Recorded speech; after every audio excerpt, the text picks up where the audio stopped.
आप देख रहे हैं महाबहस। आज महाबहस में जो चर्चा हम करने जा रहे हैं उसमें बात होगी संभल से ऐलाने जंग योगी वर्सेस ऑल। पूरा गेस्ट पैनल हमारे साथ होगा, लेकिन उससे पहले आपको दिखाते हैं आज के पॉलिटिकल पंच। संभल के साथ क्या नहीं हुआ आजादी के बाद भी, क्या नहीं पाप कांग्रेस और समाजवादी पार्टी ने किया।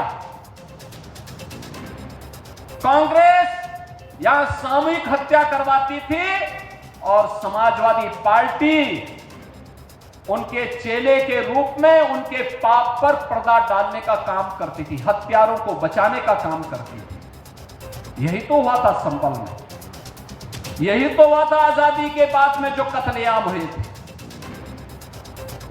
क्योंकि अगर ये सच्चाई सामने आ जाती तो उनको वोट बैंक खिसकने का भय था। संभल जैसी सच्चाई को छुपाने की कुछ चेष्टा करने वालों के उन गलत मंसूबों को भी ध्वस्त करने का काम करेंगे, जो भारत और भारतीयता को, भारत की विरासत को कलंकित करने का कार्य करेंगे। उन्हें वह सबक सिखाएंगे, उनकी आने वाली कई पीढ़ियां याद करेंगी कि वह भी किन लोगों से टकराए थे। और अगर वो चाहते हैं पढ़ाई बच्चे पढ़ें, गाफ और गरीब भी तो हो सकता है। हम लोग गरीब के बच्चे पढ़ा रहे हैं, जो प्राथमिक विद्यालय में जा रहे हैं वो सब गरीब बच्चे जा रहे हैं। उन गरीब बच्चों को हम लोग पढ़ा रहे हैं। गाफ और हमारे लिए गरीब है, हो सकता है बीजेपी के लिए गाफ और गधा हो, जिसने जो पढ़ा हो वही बोल सकता है। जो भाजपा और सपा का चाल चरित्र चेहरा है कमोबेश एक है। एक कट्टर हिंदू बनने की राजनीति कर रहा है, दूसरा सॉफ्ट हिंदू बनने की राजनीति कर रहा है। पीडीए के नेता खुद कंफ्यूज्ड हैं। पीडीए का गठन क्यों हुआ था ये खुद भूल गए, और इसीलिए अब जहां जिस रूप में होता है पीडीए की परिभाषा नई नई बनाते रहते हैं और नया नया पीडीए का परिभाषा परिभाषित करते रहते हैं, जिसके नाते इनके कार्यकर्ता भी कंफ्यूज्ड हैं कि आखिर अखिलेश का पीडीए है क्या। हमने लैंड जिहाद सुना, पूरे देश में लव जिहाद देखा, लेकिन त्योहार जिहाद किसी ने नहीं देखा। देखिए, ये राखी के त्योहार पर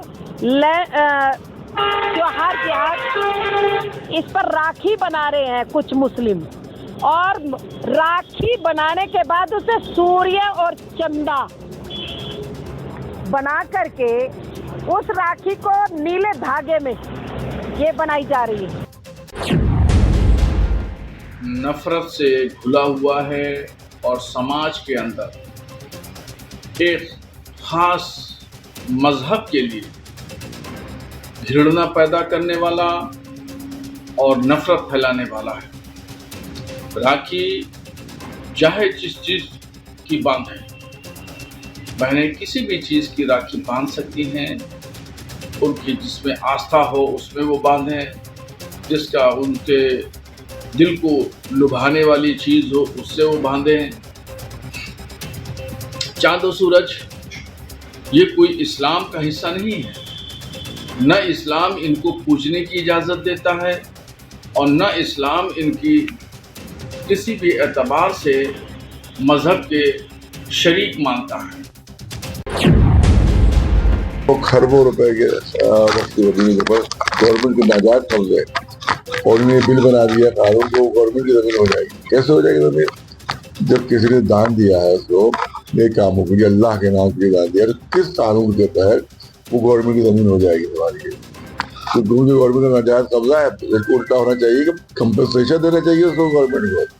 जो नाजायज कब्जा उससे 50 साल से कर रखा है, 60 साल से कर रखा है, उसका कंपनसेशन दे। वो उल्टा वगैरह वो हमारी जमीन हो जाएगी। तो ये बहुत बड़ी धांधली है। देखिए, मौलाना कल्बे नकवी ने जो बयान दिया है बहुत ही दुर्भाग्यपूर्ण है। वो समाज में फूट डालने का कार्य कर रहे हैं। उनको इस तरह से बिल्कुल नहीं करना चाहिए। मुसलमान भाई भी समझ चुके हैं और हिंदुस्तान की सभी जनमानस शिक्षित हो चुकी है। माननीय प्रधानमंत्री जी जब से आए हैं, देश का कमान संभाला है, तब से हर समाज के लिए सबका साथ सबका विकास उन्होंने नारा दिया और सबका ध्यान में भी रख रहे हैं। तो सीएम योगी आदित्यनाथ ने कांग्रेस और समाजवादी पार्टी पर तीखा प्रहार किया। संभल में अपने संबोधन के दौरान सीएम योगी ने कहा कि आजादी के बाद संभल में पाप हुआ और इसे कांग्रेस और एसपी ने संरक्षण दिया। सीएम योगी ने वार करते हुए कहा कि कांग्रेस सामूहिक हत्याएं करवाती थी तो समाजवादी पार्टी इन हत्याओं पर पर्दा डालने का काम करती थी। सीएम योगी के इस प्रहार पर एसपी ने इसे हिंदू मुसलमान वाली राजनीति करार दिया और पलटवार करते हुए कहा कि एसपी की पीडीए पाठशाला को लेकर लगातार सियासत की जा रही है और इस पर एक बहस भी देखने को मिल रही है। सीएम योगी और अखिलेश यादव के बीच वार पलटवार में तीखे तंज कसे गए हैं और पूरे माहौल के बीच सवाल ये कि संभल से ऐलाने जंग योगी वर्सेस ऑल, इसी पर आज की महाबहस। और उसके लिए गेस्ट पैनल हमारे साथ जुड़ रहा है। संजय चौधरी जी हमारे साथ, बीजेपी प्रवक्ता, प्रियंका गुप्ता जी हमारे साथ है, कांग्रेस की प्रवक्ता, कपिल श्रीवास्तव जी हमारे साथ जुड़ गए हैं, समाजवादी पार्टी के प्रवक्ता, हमारे साथ अनिल दुबे जी हैं, प्रवक्ता आरएलडी, राम कुमार पाल जी हमारे साथ हैं, राजनीतिक विश्लेषक। आप सभी मेहमानों का स्वागत है। आप लोगों से चर्चा को हम आगे बढ़ाएं, लेकिन उससे पहले महाबहस के सवालों पर एक नजर डाल लेते हैं। संभल में योगी गरजे, कांग्रेस एसपी पर जमकर बरसे। क्या यहीं से उन्होंने एक राजनीतिक ऐलान जंग कर दिया है, जहां एक तरफ योगी आदित्यनाथ हैं और दूसरी तरफ बाकी के विपक्षी दल हैं। पीडीए पाठशाला पर घमासान, अब गणेश वर्सेस गधा। ये जो ग की परिभाषा थी, इसे गधा कहा गया। गणेश जी का नाम सामने आया, उसके बाद अखिलेश यादव ने गरीबों वाला पलटवार इसको लेके किया, इस पर भी हम बात करेंगे। कुल मिलाकर संभल से ऐलाने जंग योगी वर्सेस ऑल। करते हैं चर्चा की शुरुआत और सबसे पहले यही सवाल ले चलते हैं प्रियंका गुप्ता जी और कपिल श्रीवास्तव, एक एक करके आप दोनों से, लेकिन शुरुआत प्रियंका जी आपसे कर रहे हैं। संभल से सीएम योगी ने कांग्रेस और समाजवादी पार्टी पर बड़ा हमला करते हुए कहा है कि कांग्रेस ने सामूहिक हत्याओं को करवाया और समाजवादी पार्टी ने उसको कवर दिया। ये आस्था जी, मुझे लगता है कि मुख्यमंत्री जी को याद नहीं होगा, मैं उन्हें याद दिला देती हूँ कि जिस सामूहिक हत्याकांड का वो जिक्र कर रहे हैं, उस समय देश में जो मोरारजी देसाई की सरकार थी और उत्तर प्रदेश में नरेश यादव जी की सरकार थी, राम नरेश यादव जी की। और ये दोनों ही सरकारें भाजपा की जो जनसंघ होती है उसी से बनी हुई थी, उन्हीं के समर्थन से बनी हुई सरकारें थी। उसके बाद भी, मतलब ये सरकारें तो थी ही थी, उसके बाद भी कुछ सरकारें आई जिसमें कल्याण सिंह की सरकार थी, राजनाथ जी की सरकार थी और राम प्रकाश गुप्ता जी की सरकार थी। बीजेपी और जो है बीएसपी की मिली हुई सरकार भी थी। लेकिन क्या हुआ? कोई जांच नहीं हुई। हमने उस वक्त भी कहा कि इस हादसे की जांच होनी चाहिए, पर जांच नहीं हुई। अब उसके बाद जब वोट लेना होता है तो ये लोग भूल जाते हैं कि इतिहास भी नहीं पढ़ते हैं। तो समस्या ये है कि भारतीय जनता पार्टी अपने इतिहास को ही नहीं पढ़ती। भारतीय जनता पार्टी को सबसे पहले पढ़ाई लिखाई करनी चाहिए, इतिहास पढ़ना चाहिए। और अगर वर्तमान की बात करेंगे तो वर्तमान से पूछिए ना कि ये जो 17 जिले पानी में डूबे हुए हैं, क्या सो रहे थे भाई साहब? ये किसान जो बरस रही है, जिसके जो आप बरसने और गरजने की बातें कर रहे हैं, उसके आंसू नहीं दिखते क्या? उसकी खाद कहाँ है? कौन ले गया उसकी खाद? ये कहाँ चली जा रही है किसान की खाद? हकीकत ये है कि उत्तर प्रदेश में पूरी तरीके से जिस तरीके से बाढ़ का जो हालात है, उससे साफ जाहिर होता है कि उत्तर प्रदेश की सरकार किस तरह निश्चिंत है। बाकी इनके कुछ घटक दल तो कहते हैं ये बाढ़ का जो पानी है, ये तो मैं लौटूंगी आपके पास। एक बार 7 सेकंड में सभी लोग अपनी बात पूरी कर लें। कपिल श्रीवास्तव जी, कांग्रेस ने सामूहिक हत्याएं कराई और समाजवादी पार्टी ने उसको कवर दिया, मतलब उसको छुपाया, ढकने का काम किया, उनके क्राइम में आप साझेदार रहे। देखिए, सबसे पहली चीज तो ये है कि प्रियंका जी ने तो बात आपकी बता दी कि उस समय किसकी सरकार चल रही थी, वो क्या हो रहा था और क्या नहीं हो रहा था। उसके बाद तमाम बार भारतीय जनता पार्टी की सरकार आई और डबल इंजन की सरकार आई, बसपा और क्या बोलते हैं भाजपा की सरकारें आई। तो उस समय जांच क्यों नहीं करा लिया? एफआईआर दर्ज कराना चाहिए था। जो भी कल्प्रिट होता वो जेल के अंदर होता। और अभी आप विपक्ष में नहीं, स्मृति शेष रह गई है कि नहीं, या तो दवा की आवश्यकता है माननीय योगी जी को। मैं इस वजह से कह रहा हूं कि हमें लगता है कि जो 36 का आंकड़ा है केंद्र और उत्तर प्रदेश सरकार का, वो आपस में दो इंजन जो भिड़ रहे हैं, उसी का नतीजा की विस्मृति हो गई है। अरे भाई योगी जी, आपकी सरकार है उत्तर प्रदेश के अंदर और आप निरीह बन करके बैठे हुए, आप केवल आरोप लगाने का काम कर रहे हैं। एजेंसीज आपके हाथ में, बंद कराओ ना भाजपा और सपा और कांग्रेस के नेताओं को। जो सामूहिक हत्या की है, आपके ठीक है। पास तो एविडेंसेस समय होंगे ना, खत्म। तब आप कह रहे हैं और कपिल जी, एविडेंसेस कपिल अगर जी, नहीं है ठीक है, तो मैं हिंदू रोकना मुसलमान करना रोकना बंद चाहूंगी कीजिए आपको, और रोकना बाहर चाहूंगी। के एक बार अंदर जो सभी लोग त्रासदी 60 है, सेकंड में उसमें अपनी अपना बात रख मुंह लें। मत छिपाइए। ठीक है ये कपिल जी, आपका मैं लौटूंगी आपके निकम्मापन पास। है। हमारे ये आपका साथ निकम्मापन चूंकि है। एक सेकंड कपिल जी, मेरी आवाज आप तक आ रही। संजय चौधरी जी इसका जवाब देंगे। संजय चौधरी जी, दोनों दलों की आपने बात सुनी और दोनों कह रहे हैं कि आपने क्यों नहीं कार्रवाई की, आपने क्यों नहीं मामला दर्ज करके पहले से इन्वेस्टिगेट करवाया।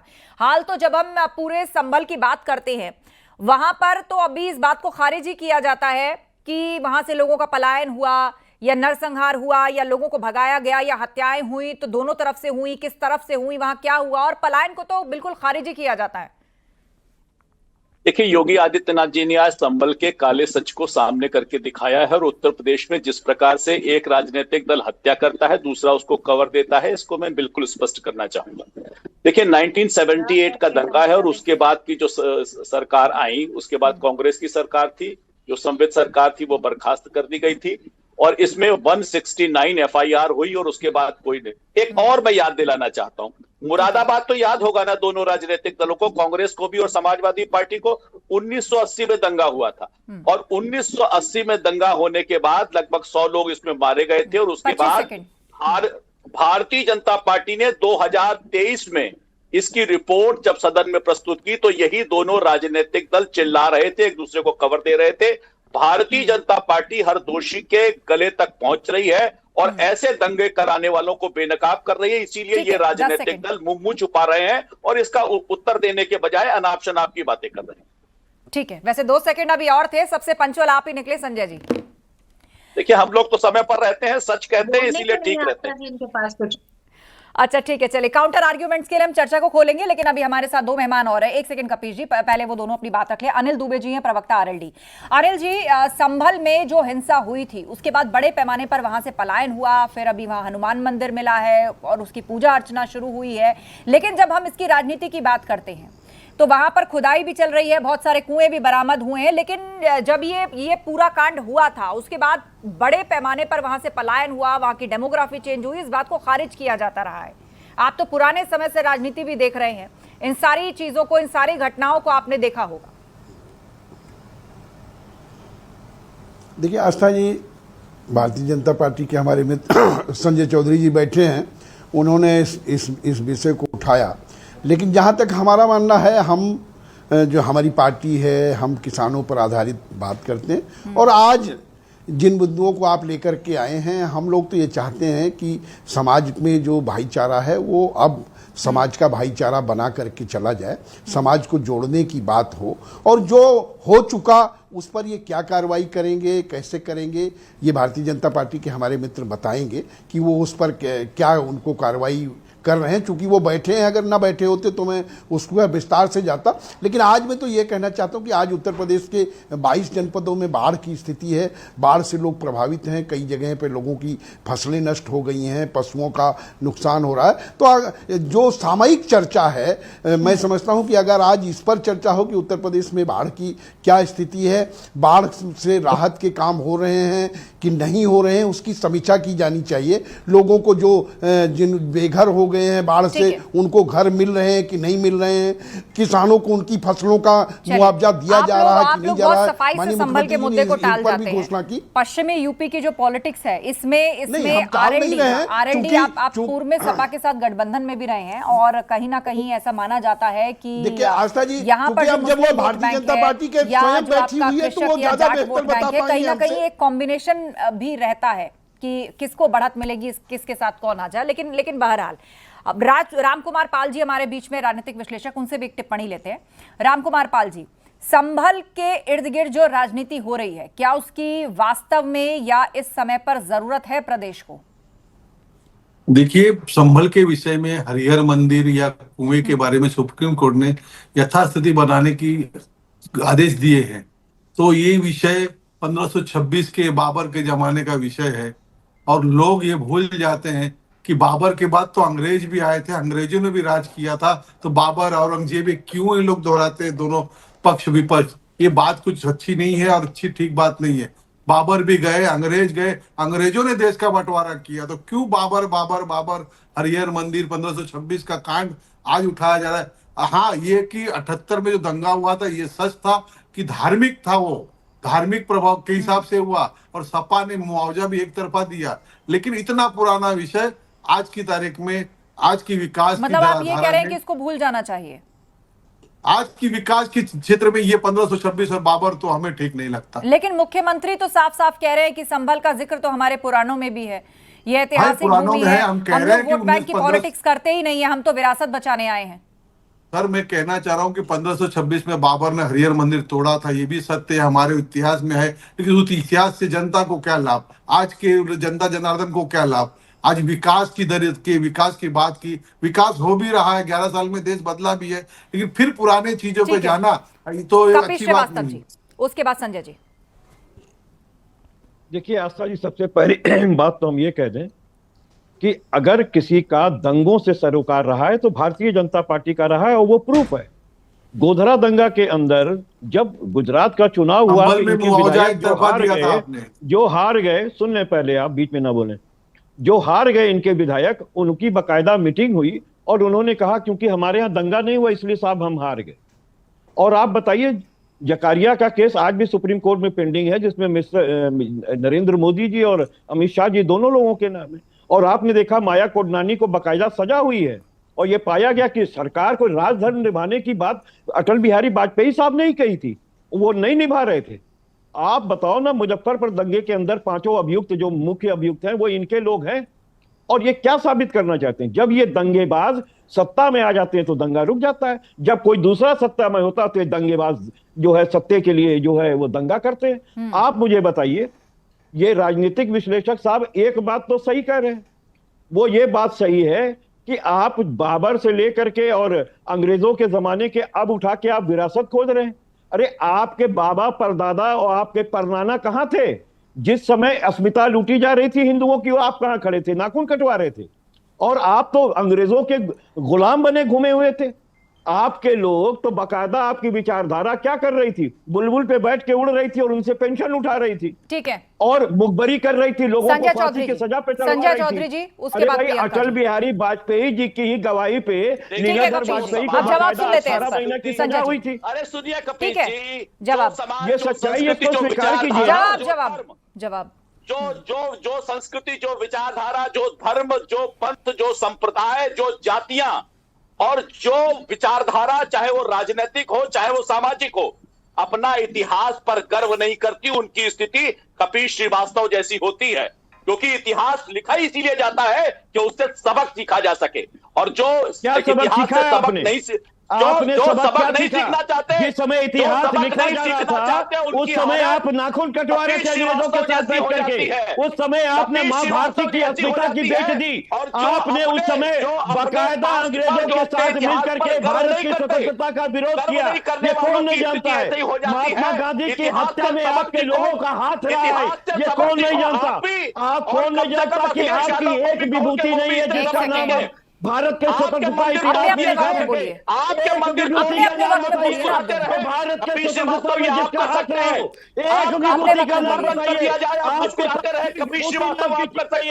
आप अंग्रेजों के नौकर बने घूम रहे थे, आप अंग्रेजों का साथ दे रहे थे, आपने मां भारतीयों के भारती के संग्राम लड़ने वालों के विरुद्ध मुखबिरी की है, आपने अंग्रेजों से आप दोनों शांत हो माफी जाइए। मांगी है। नहीं, मुझे यही कट करना पड़ेगा, आप दोनों शांत रहिए। संजय जी और कपिल जी, आप दोनों शांत हो जाइए। प्रियंका गुप्ता जी, आपने ये सवाल तो पूछ लिया कि बीजेपी आई उसने क्यों नहीं कार्रवाई की, लेकिन इसके जवाब से आप क्यों बच जा रहे हैं कि जिस वक्त ये कांड हुआ था उसका आरोप आप पर लग रहा है कि वहां पर सरेआम हत्याएं हुई, दंगे हुए और सब मूक दर्शक बन के देखते रहे, और समाजवादी पार्टी ने भी उसमें आपका साथ दिया बाद में। अरे भाई, मैं तो कह रही हूँ केंद्र में किसकी सरकार थी? जनसंघ की सरकार थी। और दूसरी चीज, वो तो चलो छोड़ दीजिए, वो तो पास था। अगर हम प्रेजेंट में बात करें तो आज किसकी सरकार है? मोदी जी की सरकार है। डबल इंजन की सरकारें चल रही है कई राज्यों में। और आज क्या हो रहा है? आज जब कश्मीर हमारे लोग घूमने जा रहे हैं तो उनके साथ क्या हो रहा है? धर्म देख के उनको मार दिया जा रहा है। कौन बचा पा रहा है? अरे भाई, ये बताइए, आप सिखों पे आ जाएंगे। अभी सरकार किसकी है? आपको याद है कि नहीं ये सरकार आपको सिखों का दंगा नहीं याद है? इस देश के अंदर सबसे बड़े दंगे केवल दो हुए, एक देश के विभाजन पर दंगा हुआ और दूसरा सिखों का दंगा हुआ। केवल दो दंगे हुए इस देश के अंदर जो सबसे बड़े थे, जिसमें 20,000 सिखों को गले में टायर डाल के जला दिया गया। आपको याद नहीं है वो दंगे? मुझको लगता है जिसको देश के विभाजन के दंगे याद नहीं, जिसको सिखों के दंगे याद नहीं, वो दंगों पर परिभाषा देंगे। इसीलिए दंगों के समर्थक है, दंगों को कराने में अकेले 18 से ज्यादा लोगों की मौत हो गई और आप कह रहे हैं ये विजय उत्सव है। अरे भाई आप ये दंगाइयों को सजा मिलने पर इनको ही दर्द होता है। मुरादाबाद का दंगा कब हुआ? कब हुआ मुरादाबाद का दंगा? 1980 में सरकार किसकी थी? आपकी। रिपोर्ट कौन लेके आया? 43 साल के बाद भारतीय जनता पार्टी लेकर आई और विरोध करने वाली कौन थी? कांग्रेस और समाजवादी पार्टी। यही सच्चाई है। चलिए मैं अनिल दुबे जी को लाना चाहूंगी एक बार फिर से चर्चा में। शांत हो जाइए, आप दोनों शांत हो जाइए। ठीक है प्रियंका जी, अनिल दुबे जी, आपकी पार्टी ने चीज तो स्पष्ट कर दी कि जब संभल मुद्दे का जिक्र आएगा आप लोग बच करके चलेंगे। मतलब आपकी पार्टी का जो वोट बैंक है आपको उसके हिसाब से सोचना है, यही राजनीतिक तकाजा भी है। पर बड़ा सवाल ये कि अगर आप बीजेपी की बात करते हैं जिसके साथ आप अभी अलायंस में हैं, उसके लिए संभल का मुद्दा बहुत ऊपर है। सीएम योगी का सीधे सीधे तौर पर कहना कि भाई पुराण में संभल का जिक्र है, हम तो वोट बैंक की राजनीति करने आए ही नहीं है, हम तो विरासत को बचाने के लिए आए हैं। और समाजवादी पार्टी जिसके साथ आप पूर्व में अलायंस पर रहे, उन पर ही आरोप है कि वहां पर जब दंगे हुए उसका मुआवजा भी एक तरफा मिला और साथ ही साथ उसकी हिंसा में कोई कार्रवाई भी नहीं हुई। देखिए आस्था जी, हम भारतीय जनता पार्टी के साथ एक लगभग 1.5 वर्ष के करीब हुआ हमारा गठबंधन हुआ और वो किसानों के मुद्दे पर हुआ। उन्होंने किसानों का सम्मान किया, इस देश के पूर्व प्रधानमंत्री को भारत रत्न से सम्मानित करने का काम किया, किसानों के हित की बात की, हम उनके साथ हैं। जब हम समाजवादी पार्टी के साथ थे या हम एनडीए में हैं, हमने जो हमारे मुद्दे राष्ट्रीय लोकदल के हैं उन मुद्दों को, उस समय भी हम उन्हीं मुद्दों पर थे, आज भी हम उन्हीं मुद्दों पर हैं। हमने अपने कोई मुद्दे नहीं छोड़े हैं, हम किसानों के लिए काम करते हैं, किसानों के मान सम्मान स्वाभिमान पर पहले भी लड़ते थे, आज भी लड़ते हैं। हमारा जो मुद्दा है, हम भारतीय जनता पार्टी एनडीए की सरकार है, एनडीए की सरकार सभी वर्गों को लेकर के चलने की बात कर रही है, जो भी उनकी योजनाएं हैं वो सभी वर्गों को मिलने की बात हो रही है। तो जब वो सब वर्गों को लेकर के चलने की बात करें हम उनके साथ हैं। रही बात संभल की, माननीय मुख्यमंत्री जी कह रहे हैं तो भारतीय जनता पार्टी भाई किसानों पर आप बोलते हैं ना, तो बोलिए ना, कौन सी जो बोल रहे हैं आप खाद पे क्यों नहीं मिल रही लोगों को खाद? सत्ता में बैठे हुए हैं, हम तो अरे हमने तो पहले भी कहा कि आप खाद पे चर्चा करिए, आप बाढ़ पर चर्चा करिए, आप विकास पर चर्चा करिए, हमको बड़ा अच्छा लगेगा। आप करिए ना, सच्चाई पर चर्चा मत कीजिए, सच्चाई पर चर्चा मत कीजिए, क्योंकि सच्चाई की बात करने हम तो किसानों के लिए, चाहे वो लोग मुद्दे हैं किसानों के लिए, हम केवल बात थोड़ी करते हैं, हम तो बनाने की बात करते हैं, हम किसानों की बात नहीं करना चाहते, धरातल तक जाते हैं, हम कोई एक करके बोलिए। देशियों की औलाद देश की बात अरे करेंगे, किसानों पे एक करके बोलिए।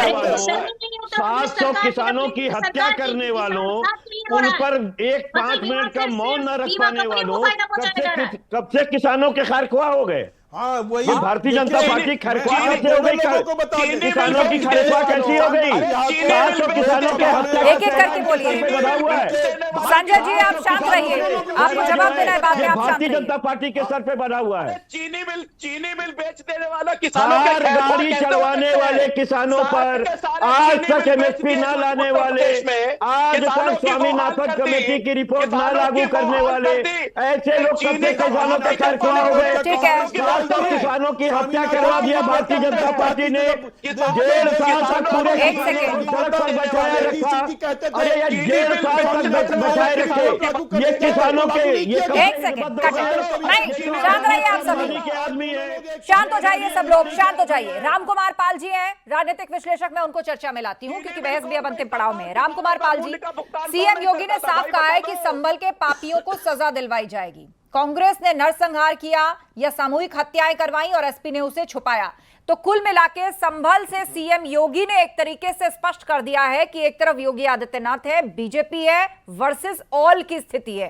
बिना सबूत बिना गवाह देखिए स्पष्ट कर दिया। अरे देखिए भाई विषय गजब ऐसा बात है भी बोल देते हैं। कि संभल के विषय हो चाहे कोई भी विषय हो, वहां के सांसद संभल के जो थे स्थानीय सांसद, वो किस पार्टी के थे? और देखिए और अंग्रेज जाने के बाद संविधान बना और संभल के सांसद ने सदन में कभी भी राष्ट्रगान के समय बैठे नहीं, चलते बने हैं।